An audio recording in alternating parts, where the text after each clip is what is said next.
SDG 1 is to end poverty in all its forms everywhere. Within SDG 1 are 6 targets, of which this video will focus on Target 1.3, which is implement nationally appropriate social protection systems and measures for all, including flaws, and by 2030 achieve substantial coverage of the poor and the vulnerable.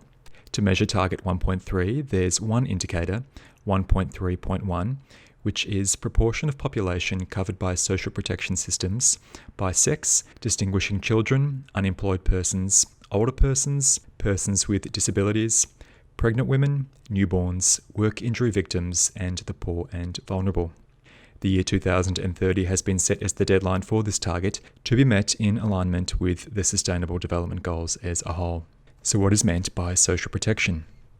Basically, these are government-sponsored programs designed to shield the vulnerable from impacts which could affect their position of poverty and well-being. This includes mitigating any factors which could prevent someone from participating in the labour market, whether due to experiencing unemployment, being socially excluded because they belong to a marginalised minority, are disabled, afflicted by sickness, or otherwise are in old age. To promote and protect citizens, interventions are made in the labour market via social safety net programs, for instance Medicaid and Medicare in the US, as well as Social Security and unemployment benefits. Though this model of social protections is common to European countries who pioneered the model, with a European tradition of taxing and transferring larger portions of the country's economic output to provide for the social safety net, the degree and robustness of social protection varies from country to country. As the indicator 1.3.1 identifies, the vulnerable are characterized by sex, essentially suggesting societies where women are more vulnerable than male counterparts,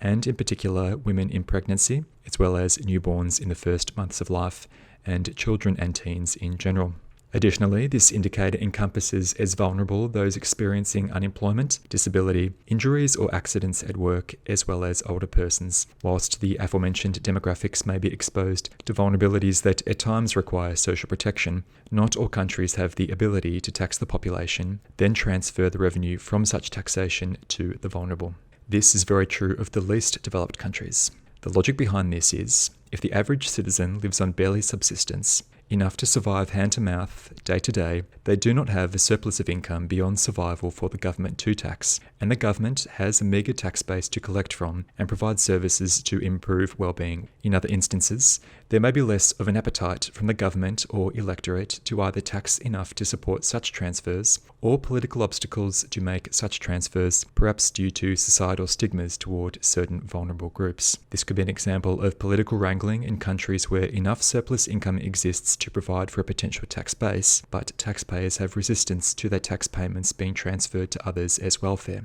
These gaps are exactly what Target 1.3 aims to remedy. As of 2016, the year of commencement of the SDGs, 55% of the global population, approximately 4 billion individuals, were not living with a social safety net below them, thus exposed to economic shocks in the market for wage labour, which could impact their quality of life. The flaw of social protection mentioned in Target 1.3 are human rights which aim to guarantee a minimum of services to provide a threshold of guarantees for all citizens, as set out by a country or international organisation such as the UN, to provide for a lifetime of the essentials: healthcare, income sufficient to provide for food security, education, housing, and other goods and services necessary to an adequate standard of living. When we look at progress toward Target 1.3, its intersection with COVID-19 has demonstrated many developed countries were able to adapt by tapping into global capital markets for lending to provide income support accompanying the effects of the lockdowns.